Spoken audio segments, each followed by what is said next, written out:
Good morning. We are extremely pleased that you are here.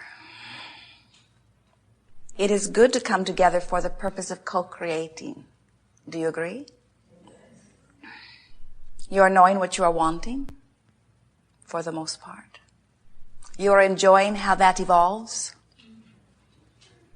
The entire universe is established in order to assist you out here on the leading edge of focusing your desire. How are you doing with that? Do you enjoy the desire when it is manifest? Do you enjoy the desire even before it is manifest? This is the crucial question. Is your desire life-giving without manifestation? Say yes. We all are eternal beings, and desire will continue to evolve. We will be eternally amending our desires. It is the way everything is established. You cannot hold your desires back. They just happen. Preferences are being born. I prefer that to that. I prefer that to that. I see all of these possibilities and this is my choice. I really prefer this. I prefer comfort to discomfort. I prefer joy to sadness. I prefer motion forward to a feeling of stagnation. Or I prefer a little ease to frenzy. I prefer more money to not enough money. Or I prefer more action to not enough action. But I prefer calmer action rather than frazzled action. But I prefer action to boredom.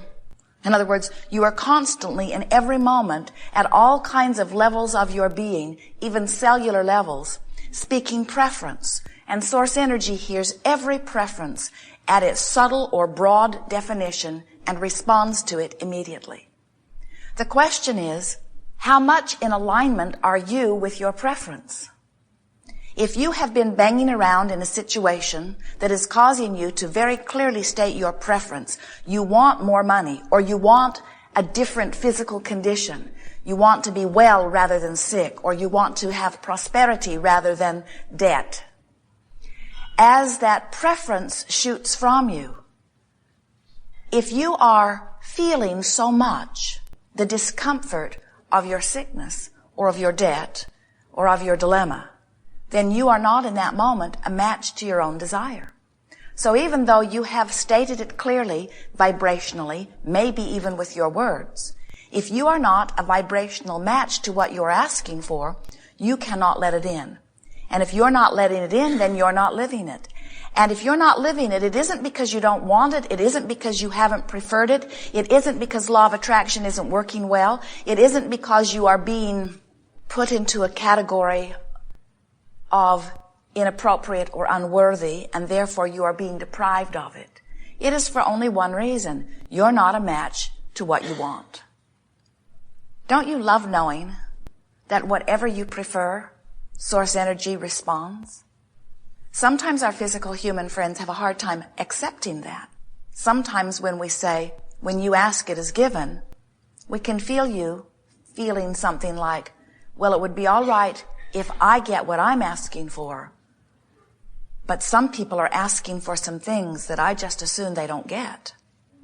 What that says is, in order for me to be joyful, in order for me to be satisfied, in order for me to have life the way I want it to be, I need to apply some measure of control to what others are getting. And we say, if you can let go of that one, then you will be in the place of living your life in the way that you've intended. If you will see this environment as a buffet with all possibilities, and you will allow all, including yourself, to choose whatever they are choosing, and you don't get involved in what they are choosing, you will more likely be in alignment with who you really are. It's an interesting thing. When you get together, even in your groups where you feel some sense of compatibility, very often, right in the middle of that compatible group, you have arguments. You say, oh, well, we really come together when we push against our common enemy. And we say, yes, but you have enemies even within your group. And if you could get to the place where you no longer feel a need to push against anything that you disagree with, you would become in alignment with what you do agree with. That's really big. Do you hear that? Do you know that it is your pushing against those things you don't agree with that causes you to be out of alignment with what you do agree with? Even within your own body, there might not even be anybody else involved with it. Let's say you want to be slender and you don't feel that you are. You feel fat. You are discouraged and unhappy about your body. And you make statements of desire. I want to be slender, or I want to be healthy. I want to be different than I am, but oh, I do not like the way that I am. It's wrong for me to be this way. I feel guilty when I eat, or I feel lazy when I don't exercise, or I feel embarrassed when I'm seen by others, or I feel unhappy with where I stand. And we say, your pushing against what you do not want is causing you to not be in alignment with what you do want. It's your awareness of what is that is causing you to offer your most dominant vibration relative to this subject. That's a big word, dominant. What am I dominantly vibrating relative to the subjects that matter most to me? When you take the common subjects like your body or your relationship or relationships or your financial situation, you can tell with just a little bit of feeling what your dominant vibration is relative to those subjects. Of course, you can tell even without feeling because whatever it is what's manifesting. That's always a match. But if you're wanting to know, in terms of vibration, where your dominant vibration is, all you have to do is start paying attention to the way you feel. For example, when you think about dollars, does the subject of dollars or financial well-being, does it feel to you like eagerness, like anticipation, like adventure, like fun? Or does the subject of dollars feel like worry or frustration or struggle? You know. You can tell right away where your leaning is. And while you may do some of both, you can tell which you do the most. You know, every one of you knows where you fall in that subject. When you think about your body, do you feel vital and alive? Or do you feel a little worried? You know. You can tell when you see the commercial on television what it activates within you. You know. When you think about your primary relationship, that one where you are intertwined most intimately, does it feel life-giving or life-draining? You know.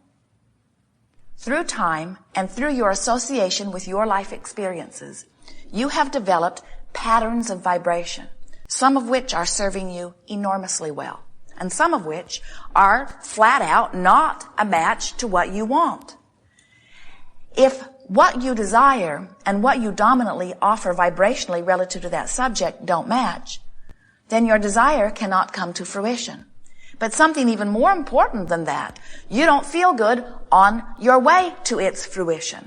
We would like you to come to the place where you recognize that there is more coming for you all of the time and that every desire is constantly amended.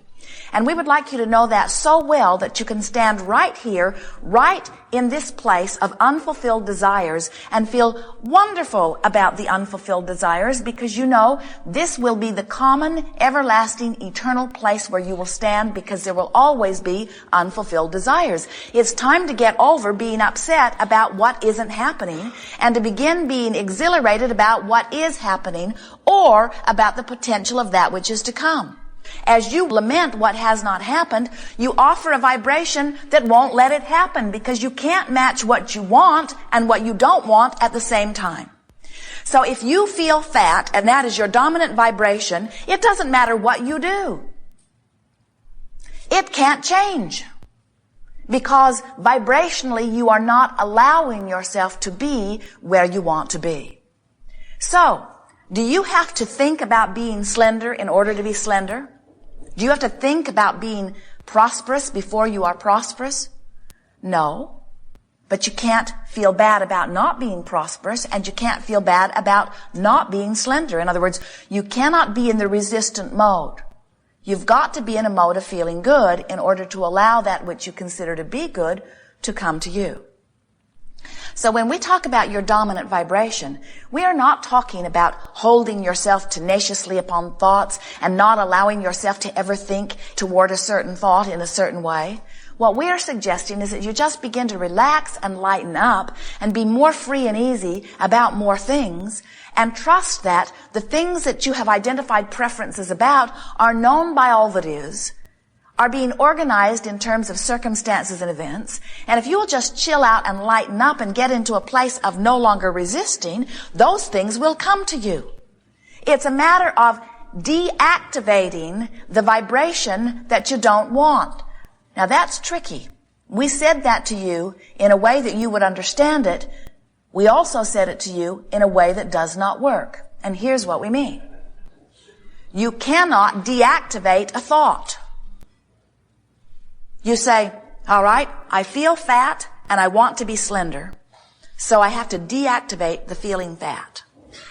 Problem with that is every time you think about being fat, you activate it. Every time you think about no longer smoking, you activate it. Every time you think about anything, you activate it. The way you activate is by giving your attention to it. So the way you deactivate is not give your attention to it. But when you decide you're not going to give your attention to something, you're usually giving your attention to that thing you're not going to give your attention to. And now you've activated it. And so the key to getting what you want is by activating thoughts that feel good when you focus upon them. So this business of solving problems has never worked for you because you activate the problem during your solving process. In the moment that you know your problem, you also feel a preference being born, and as soon as you can turn your attention toward the preference, you are in alignment with it. But Art of Allowing does not say to you that you have to turn your attention only to that specific preference. Art of Allowing says you can think about anything that feels good, and you are in the place of allowing all things that you consider to be good. Can you feel how much easier this is? We tease about how you can move through your contrast, activate a desire, then just pet your cat, and if it pleases you to pet your cat as much as it pleases your cat for you to pet your cat, now you're in the place of alignment or of allowing. We want to show you how to get into the place of activating vibrations that allow well-being to flow to you.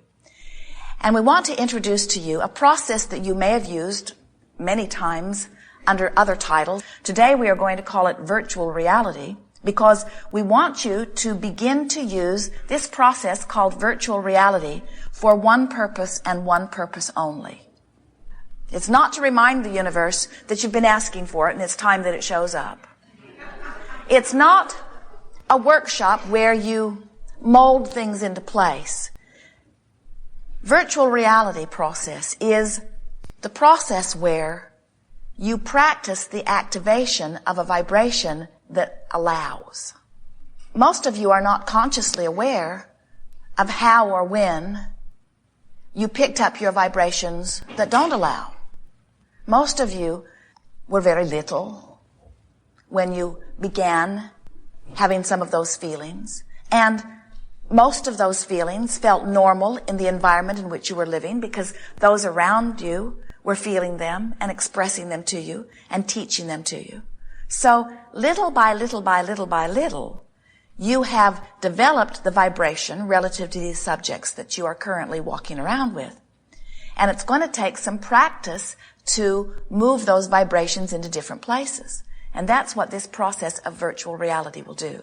It will cause you to practice a good feeling vibration so that first, the good feeling vibration begins to feel more normal to you, and second, the good feeling vibration puts you in the place of allowing, and third, you will be more likely to recognize the not so good feeling vibrations if you've been practicing the good feeling vibrations. So, it's a powerful tool. Virtual reality is for one purpose only, and that is for you to practice a vibration that feels good and make it your dominant vibration.